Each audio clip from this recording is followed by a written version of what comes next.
పాపం ఎప్పుడు కూడా నీకే ప్రతిఫలాన్ని ఇవ్వదు. Sin will never give you any good thing. పాపం చేసే ఆ చేదు కార్యాలన్నిటిలో గొప్ప కార్యం ఏంటంటే, పెద్దది, ఒక పెద్ద ప్రమాదం ఏంటంటే నిన్ను దేవుని నుండి ఏం చేస్తుంది, వేరు చేసేసి. Sin always separates you from God. అసలు పాపం ద్వారా వచ్చింది ఏ మేలని మనం చెప్పగలం? ఏ మేలు లేదు. కీడు, పాడు, నాశనము, హత్య, అలాగే అక్రమములో పాలు పొందడం, తర్వాత శిక్ష, మరణము, శాపము, చివరిగా నరకం. కనుక పాపానికి మనం అందరం కూడా దూరంగా ఉండాలి. పాపం చేయడానికి భయపడాలి. అంత తెగించి పాపంలో పడితే తప్పకుండా నీకు కీడు పొంచి ఉందని నీకు జ్ఞానం ఉండాలి.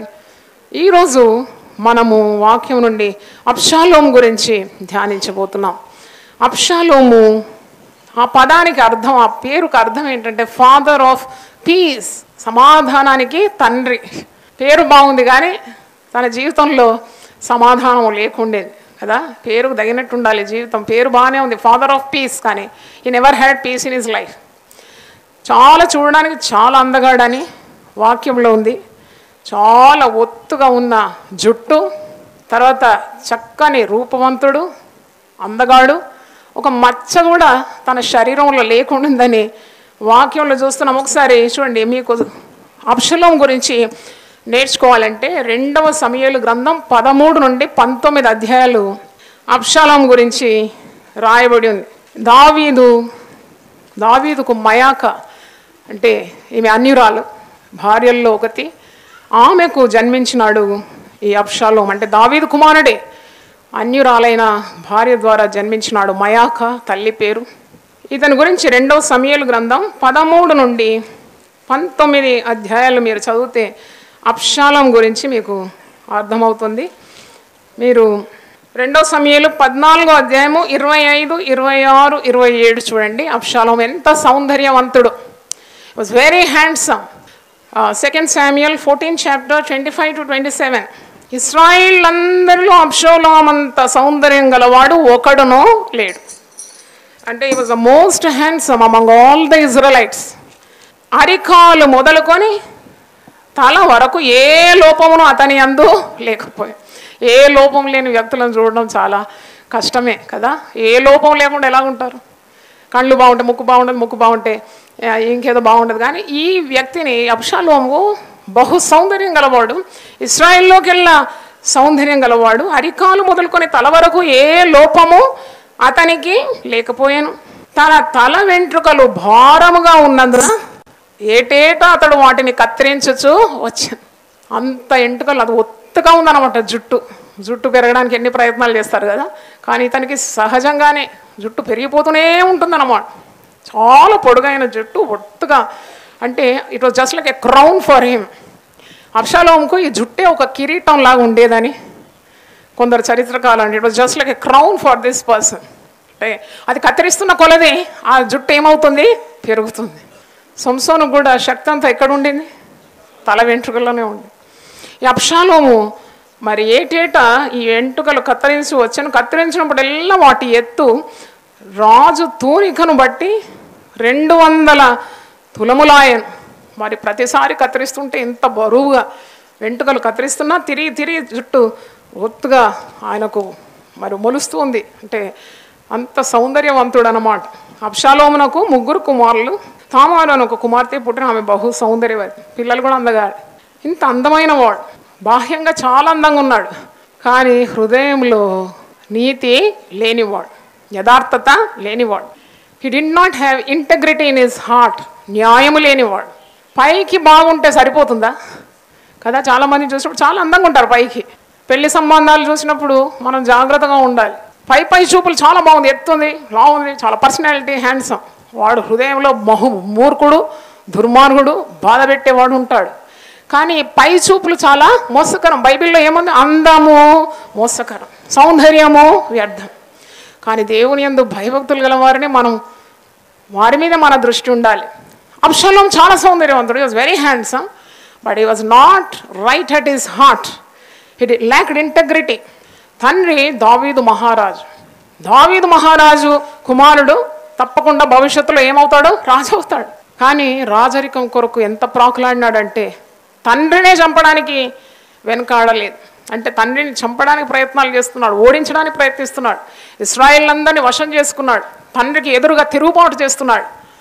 అంటే he lacked discipline in his life. ఈ అబ్షాలోము జీవితంలో క్రమం లేదు, దేవుని భయం ఎందుకు లేదు అంటే తల్లి విశ్వాసరాలు కాదు. తల్లి ఎవరు? అన్యురాలు. తల్లి అన్యురాలు. విశ్వాసరాలు అయితే కొడుకు చెడిపోతుంటే వెనుకుండి చెప్తూ ఉంటుంది, ఇది నీకు తగదు, ఇది నీకు తగదు, ఇది నీకు కీడు తెస్తుంది, నీ ప్రవర్తన మార్చుకో అని ఒక విశ్వాసరాలని తల్లి అయితే చెప్తుంది. కానీ అన్యురాలకు దేవుని గురించిన జ్ఞానం ఎక్కడుంది? కాబట్టి he lacked wisdom of God. దేవుని గురించిన తెలివి లేదు అబ్షాలోము. చూడ్డానికి బాగున్నాడు, అందగాడు, కానీ దైవ భయము లేనివాడు, తల్లిదండ్రులను సన్మానించనివాడు, తండ్రిని చంపడానికి ప్రయత్నించిన వాడు. ఈరోజు చాలామంది యవన బిడ్డలు ఇక్కడ ఉన్నారు. చాలామంది తల్లిదండ్రులను గౌరవించరు. నిన్ను కని పెంచిన తల్లిని, నిన్ను పోషించి పెద్ద చేసిన తండ్రిని ఎందుకు గౌరవించరు? పరిశుద్ధ గ్రంథం ఏమంటుంది? 10 ఆజ్ఞల్లో ఒకటి, నీ తల్లిని నీ తండ్రిని ఏం చేయాలి? సన్మానించాలి, లేకుంటే నువ్వు బాగుపడవు. You should have the blessing of your father and mother who have struggled hard for your future కదా. అబ్షాలోము జీవితంలో దీవెన రాలేదు, ఎందుకంటే ఆయన ఈ పని చేయలేదు, తండ్రిని గౌరవించలేదు. He did not respect his father, nor he love his father. Moreover, he was craving for the throne. సింహాసనం ఆశిస్తున్నాడు, కానీ తండ్రిని గౌరవించడం లేదు, ప్రేమించడం లేదు. పరిశుద్ధ గ్రంథంలో ఎఫెసీ పత్రిక 6వ అధ్యాయంలో ఉంది, యవన బిడ్డలకు మంచి ఉపదేశం ఉన్నది. నీ తల్లిని తండ్రిని నువ్వు సన్మానించాలి, అప్పుడు నీకు ఆయుస్సు ఉంటుంది, నువ్వు చేసే ప్రతి పనిలో దీవెన ఉంటుందని ఎఫెసీ 6:3 పిల్లలారా ప్రభువునందు మీ తల్లిదండ్రులకు విధేయులై ఉండు, ఇది ధర్మమే. నీకు మేలు కలుగునట్లు నీ తండ్రిని తల్లిని సన్మానింపు, అప్పుడు నీవు భూమి మీద దీర్ఘాయుష్వంతుడగుదవు. ఇది వాగ్దానంతో కూడిన ఆజ్ఞల్లో మొదటిది. This is the only promise among the 10 promises which is packed. This is the only command among the 10 commands. అంటే 10 ఆజ్ఞల్లో ఈ ఒక్క ఆజ్ఞకి వాగ్దానము మరి మిళితమై ఉన్నది. It's packed with a promise. 2 వాగ్దానాలు ఉన్నాయి. నువ్వు చేయి పనులన్నీ కూడా దేవుడు దీవిస్తాడు, నీకు దీర్ఘాయుస్సు ఉంటుంది. తల్లిని సన్మానించాలని, తండ్రిని గౌరవించాలని యవన బిడ్డలు నేర్చుకోవాలి తప్పకుండా. అబ్షాలోము హీ బికేమ్ ఓవర్ అంబిషియస్. ఏంటి అబ్షాలోము చేసిన పాపము అంటే ఓవర్ అంబిషియస్ అన్నమాట. అంటే ఎక్కువగా పొందుకోవాలనే ఒక దాహం, అది అధికార దాహమా లేక ఆ యొక్క సింహాసనంకు వారసుడు కావాలనే ప్రయత్నాలు, తండ్రిని పడద్రోసి అతను సింహాసనం ఎక్కాలని జనాలందరినీ తన వశంలో చేసుకొని చెడు ఆలోచనలు, అహితోపేలు ఆలోచనలకు చెవియొగ్గి అంటే ఆలోచనలు కొందరిస్తారు. యవన బిడ్డలు అన్ని ఆలోచనలకు వినొద్దు. Don't listen to every counsel. నీకు జ్ఞానం ఉండాలి, ఏది నువ్వు తీసుకోవాలి, ఏది నువ్వు విసర్జించాలి. అబ్షాలోము ఇతరులు తన స్నేహితులు ఇచ్చిన ఆలోచనలన్నీ తీసుకున్నాడు, అది కూడా ఆయన నాశనానికి దారి తీసింది. మరి అహంకారము గర్వము హృదయంలో ఉన్నది. పెద్దలను లెక్క చేయలేదు. You have to respect elders also. నీకంటే వయసులో పెద్దగా ఉన్నవారు తప్పకుండా నీవు గౌరవించాలి. పాత నిబంధనలో ఉంది, పెద్దలు తల నెరిసిన వాడిని చూసినప్పుడు నువ్వేం చేయాలంట? లేవ్వాలంట. Get up from your seat. కొందరు ఎవరు అసలు అట్టాగే కూర్చొని ఉంటారు. ఇదేది కూడా ఆశీర్వాదాలు జీవితంలోకి రానియకుండా చేస్తుందని మనం గమనించాలి. అబ్షాలోముకు అదే సంభవించింది. He craved for power, he craved for the throne, he ignored all the human values. మరి అబ్షాలోము దేవుని కూడా గౌరవించలేదు. పోనీ తండ్రిని గౌరవించలేదు అంటే దేవుని భయం ఉంటే, దేవుని భయం ఉంటే తప్పకుండా తండ్రిని గౌరవిస్తారు. అటు దేవుని మీద గౌరవం లేదు, ఇటు తండ్రి మీద గౌరవం లేదు. అలాగూ అబ్షాలోము చెడిపోయినట్టు మనకు అర్థమవుతుంది.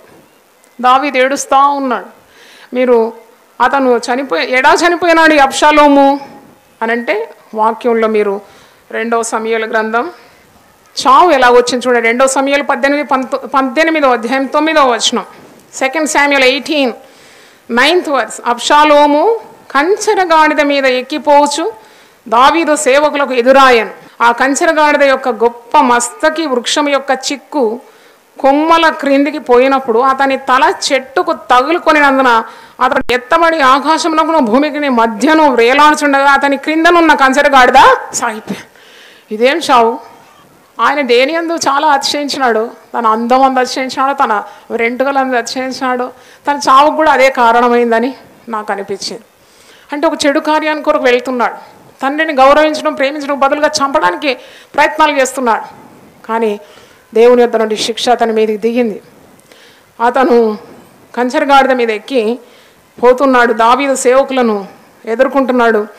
కంచరగాడిద ఒక గొప్ప మస్తకి వృక్షం, అంటే ఆ మస్తకి వృక్షంకి ఇలా చెట్ల నుండి ఇట్లా వేర్లు ఇలా పారి ఉన్నదేమో, మరి ఇతను ఎంటుకలకు అది ఒక చెట్టు వేరు తట్టుకొని చిక్కుకొని వ్రేలాడుతున్నాడు. ఎంటుకలన్నీ ఆ యొక్క మరి చెట్టు నుండి వచ్చి ఆ వ్రేళ్లలో చిక్కుకుంది, కదలలేకపోతున్నాడు, వ్రేలాడుతున్నాడు. ఆకాశానికి భూమికి మధ్యలో వ్రేలాడుతున్నాడు. కంచరగాడిది ఏమైంది? కింద నుండి వెళ్ళిపోయిందట. అంటే ఒక్కసారి ఊహించుకోండి ఎలాగుంటుంది కదా. చెట్టు మీద మనిషి వ్రేలాడుతున్నాడు, ఆయన మీద ప్రయాణం చేసి వచ్చినాడు, ఆ కంచరగాడిద కింద నుండి వెళ్ళిపోయింది. ఇప్పుడు ఎవరి గతి లేరు, చెట్టు మీద వ్రేలాడుతున్నాడు, ఆకాశానికి భూమికి మధ్య వ్రేలాడుతూ ఉన్నాడు.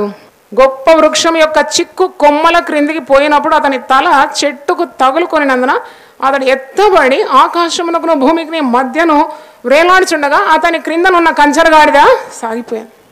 కొన్ని వ్రేలాడుతున్నాడు, అది మరి ప్రాణము పోతున్న ఆ సమయంలో అతన్ని రక్షించడానికి ఎవరూ లేరు.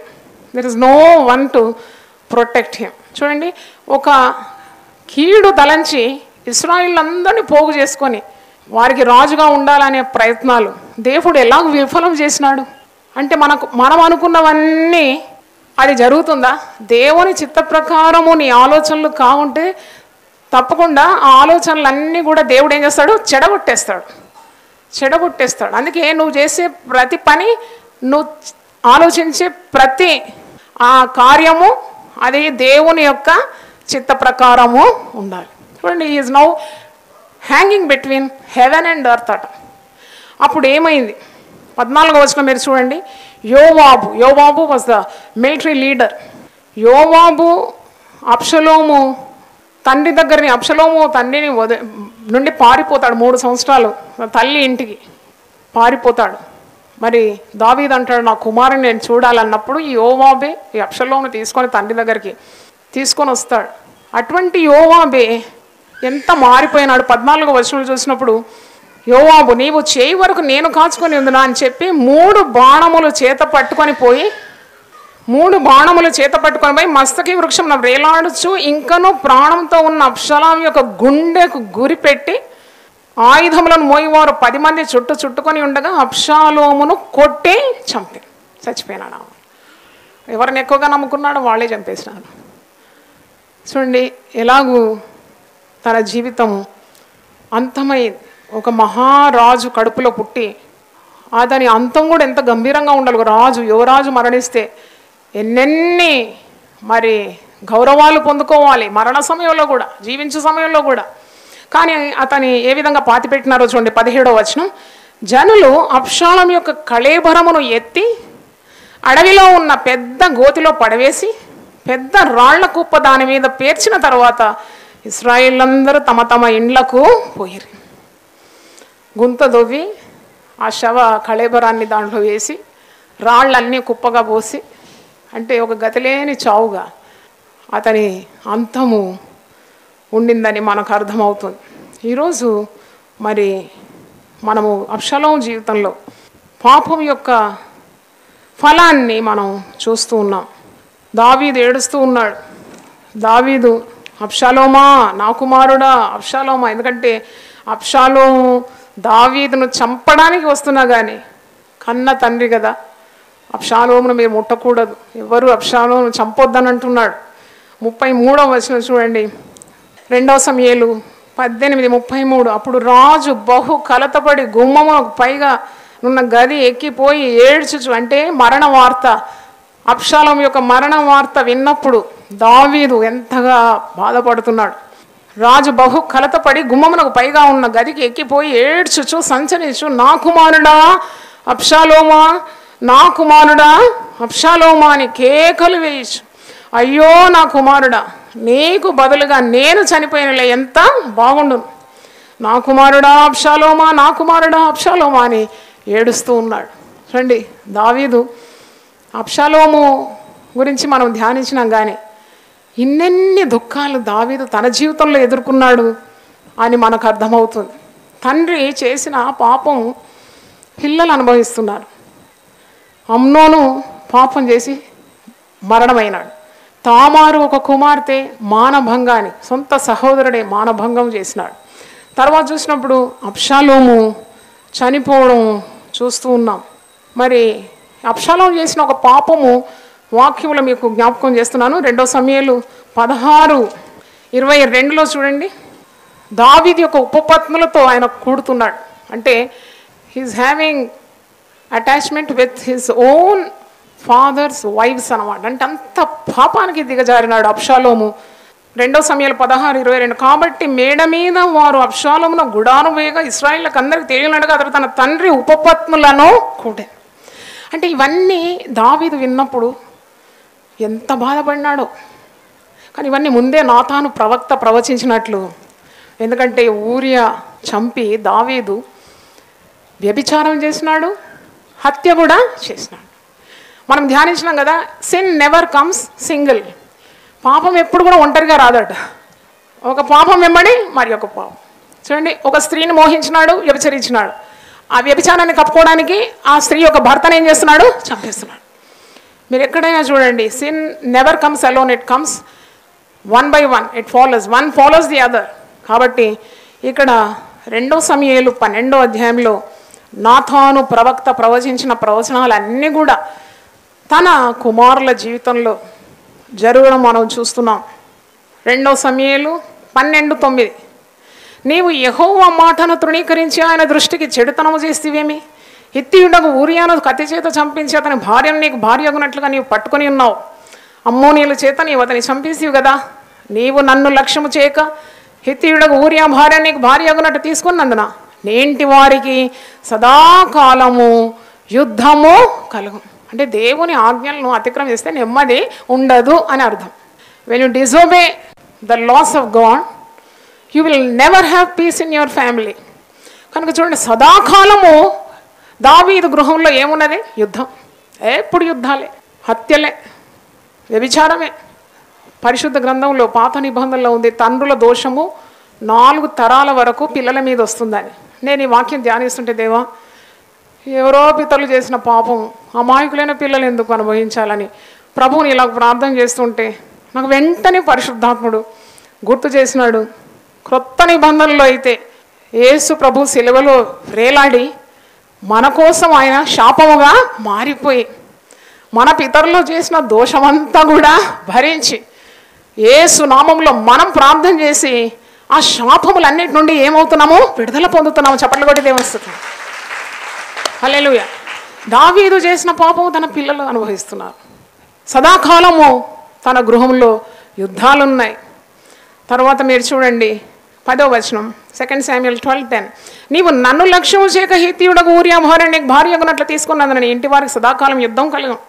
నా మాట ఆలకించుము, యెహోవానగు నేను సెలవిచ్చినదేమనగా, నీ ఇంటి వారి మూలమునని నేను నీకు అపాయము పుట్టింతు. ప్రవక్త కదా ప్రవచించినాడు. నీ ఇంటి వారే నీకు శత్రువులు అయిపోతారు. నీ కడుపున పుట్టిన కుమారుడే నీకు విరోధంగా మారిపోయినాడు కదా. నీ ఇంటి వారి ద్వారానే నీకు అపాయం ఉన్నదని నాతాను ప్రవక్త ప్రవచించిన మాట అబ్షాలోము ద్వారా జరగడం మనం చూస్తున్నాము. తర్వాత నీవు చూచుచుండగా నేను నీ భార్యలను తీసి నీ చేరో వానికి అప్పగించను. అది కూడా ముందే ప్రవచించినాడు నాతాను. ఆయన ఒక ఉపపత్నులను అబ్షాలోము పోయి కూడినట్టు మనం వాక్యంలో ఇంతకుముందు చూసినాం. అంటే ఇవన్నీ చూచి ఈ భయంకరమైన వార్తలు విని దావీదు ఎంతగా నలిగిపోయినాడు. నాకు అనిపిస్తుంది ఈ బాధలలోనే దావీదు అంటే అతని పాపం ఒప్పుకొని వదిలిపెట్టినాడు, క్షమాపణ పొందినాడు. ఈ శ్రమల్లోనే దేవునికి చాలా దగ్గరైపోయినాడేమో అని నేనైతే అనుకుంటున్నాను. ఎందుకంటే దేవుని హృదయానుసారుడుగా మారిపోయినాడు. దేవుని స్తోత్రం. బాధ కలిగినప్పుడల్లా దేవుని మొరపెట్టడం. కీర్తనల గ్రంథం అదే కదా. దావీదు రాసిన కీర్తనలు 70కి పైగా ఉంది. శ్రమలో అతను రచించిన కీర్తనలే. మరెంత శ్రమ పొందుతున్నాడు. తన సొంత వారి ద్వారా. 12వ వచనం చూడండి, పగటియందు వాడు వారితో శయనించును. నీవి కార్యము రహస్యంగా చేసేవి కానీ ఇశ్రాయేలందరూ చూస్తుండగా పగటియందే నేను చెప్పిన దాన్ని చేయుతాం. అంటే రహస్యంగా పాపాలు చేయడానికి మనం భయపడాలి. నలుగురు చూసినప్పుడు చాలా బాగున్నాం, కానీ రహస్యమందు చేసే ప్రతి కార్యం కూడా దేవుడు వెలుగులోకి తీసుకొని రాగలడు. ఎందుకంటే దేవుడు ఏమై ఉన్నాడు? వెలుగై ఉన్నాడు కదా. అంటే నువ్వు అనుకుంటున్నావు ఏ పాపం చేసినా చెల్లిపోతుంది, అది ఎవరికి కనబడలేదు కదా, గొల్లం పెట్టుకునే పాపం చేస్తున్నా ఎవరు చూసినారా నువ్వు అనుకుంటావు. కానీ అగ్ని జ్వాలల వంటి దేవుని నేత్రములకు అది మరుగై ఉండనేరదు. చూడండి, రహస్యంగా చేసినాడు పాపం, పరస్యంగా బాధ నొందుతున్నాడు, అవమానం పొందుతున్నాడు, కలవరపడుతున్నాడు దావీదు. మరి ఇక్కడ చూసినప్పుడు 13వ వచనం, నేను పాపము చేసినని దావీదు నాతానుతో అనగా, ఒప్పుకుంటున్నాడు నాతాను దగ్గర, అవును నేను పాపం చేసిన, నేను పాపిని అయ్యా, నీవు చావకుడున్నట్లు యెహోవా నీ పాపమును పరిహరించను. Okay, your sin is forgiven. దేవుణ్ణి పాపాన్ని నేను ఒప్పుకున్నావు కదా, దాన్ని వదిలిపెట్టినావు కదా, నీ పాపాన్ని పరిహరించినాడు. అయితే ఇది బాగా గమనించండి, 14వ వచనం, అయితే ఈ కార్యము వలన యెహోవాను దూషించుటకు ఆయన శత్రువులకు నీవు గొప్ప హేతువు కలుగజేసి గనుక నీకు పుట్టిన బిడ్డ నిశ్చయముగా చచ్చునని దావీదుతో చెప్పి తన ఇంటికి వెళ్ళాను. అది కూడా అనుభవించినాడు దావీదు. బెత్షెబ ద్వారా జన్మించిన బిడ్డ ఏమైపోయినాడు? చనిపోయినాడు. గెలషియన్స్ 3rd chapter 13 and 14, ఆత్మను గూర్చిన వాగ్దానము విశ్వాసం వలన మనకు లభించినట్లు అబ్రహాము పొందిన ఆశీర్వచనము క్రీస్తు యేసు ద్వారా అన్యజనులకు కలుగుటకై క్రీస్తు మన కోసము శాపమై మనల్ని ధర్మశాస్త్రం యొక్క శాపము నుండి విమోచించాను. చప్పట్లు కొట్టి దేవుని స్తుతిద్దాం. అబ్బో, లేకుంటే మనం ఏమైపోయాడు? ఆయన మనకు పొందవలసిన శాపాలన్నీ కూడా తానే భరించి మనల్ని ఆయన ప్రతి శాపము నుండి ఏం చేసినాడు? విమోచించినాడు. పాపంతో ఎప్పుడు కూడా మనం చెలగాటము చేయకూడదు.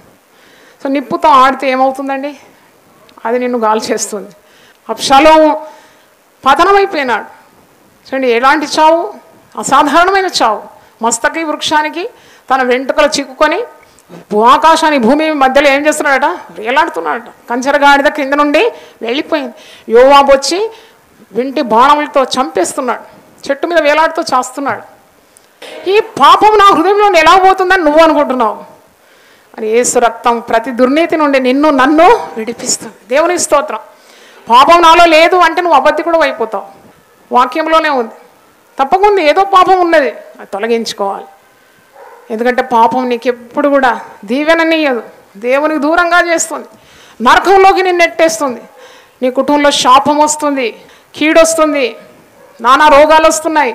కాబట్టి దేవుని భయమే మనకు ఐశ్వర్యమై ఉన్నది. దేవునికి స్తోత్రం.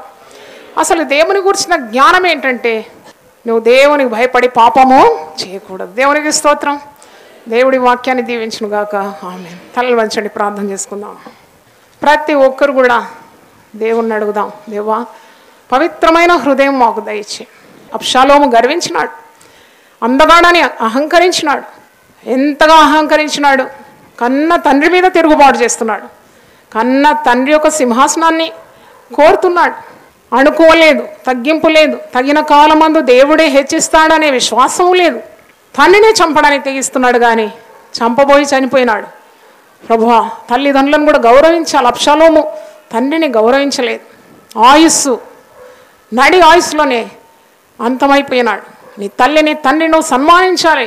నీకు దీర్ఘాయుస్సు దేవుడిస్తాడు, నీ చేతి పనులను ఆశీర్వదిస్తాడు. జాగ్రత్త, నీ పాపము నిన్ను పట్టుకుంటుందని శీర్షికలో అబ్షాలోము గురించి విన్నాం. సమాధానమునకు తండ్రి అని పేరుకు అర్థం కానీ జీవితంలో నెమ్మది పొందలేదు. ఎందుకంటే దేవుని గౌరవించలేదు. He did not respect God, he did not respect his father. ఎంత కీడు జరిగిపోయింది. కాబట్టి దేవా, ఈ వాక్యం ద్వారా మమ్మల్ని అందరినీ హెచ్చరించినావు. నీ మార్గంలో మేము నడుచుకోవడానికి కృప దయచేయండి. దేవుని వాక్యం విన్న వారిని కూడా సరిచేయమని, నీ పరిశుద్ధ మార్గంలో నడుచుకోవడానికి కృప చూపమని, వచ్చిన బిడ్డలందరినీ దీవించమని యేసు నామములో అడుగుతున్నాను తండ్రి. ఆమేన్. హల్లెలూయా.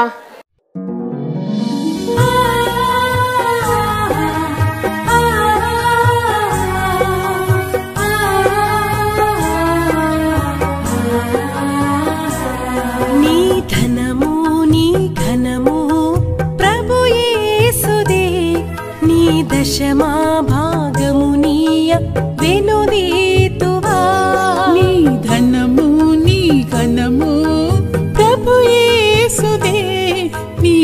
దశమా భాగమునీయ వెనుదీతువా ధరలోన ధనధాన్యములనీయగా కరుణించి కాపాడి రక్షింపగా ధరలోన ధనధాన్యములనీయగా కరుణించి కాపాడి రక్షింపగా పరలోకనాదుండు నీకీయగా మరి యేసు కొరకీయ వెనుదీతువా పరలోకనాథుండు నీకీయగా మరి యేసు కొరకీయ వెనుదీతువా నీ ధనము నీ ఘనము ప్రభు యేసుదే నీ దశమా భాగమునీయ వెనుదీతువా పాడి పంటలు ప్రభువు నీకీయగా కూడు గుట్టలు నీకు దయచేయగా పాడి పంటలు ప్రభు నీకీయగా కూడు గుట్టలు నీకు దయచేయగా వీడంగ ప్రభు యేసు నామంబును గడువేల ప్రభుకీయను క్రైస్తవా వేడంగ ప్రభు యేసు నామంబును గడువేల ప్రభుకీయను క్రైస్తవా నీ ధనము నీ ఘనము ప్రభు యేసుదే నీ దశమా భాగమునీయ వెనుదీ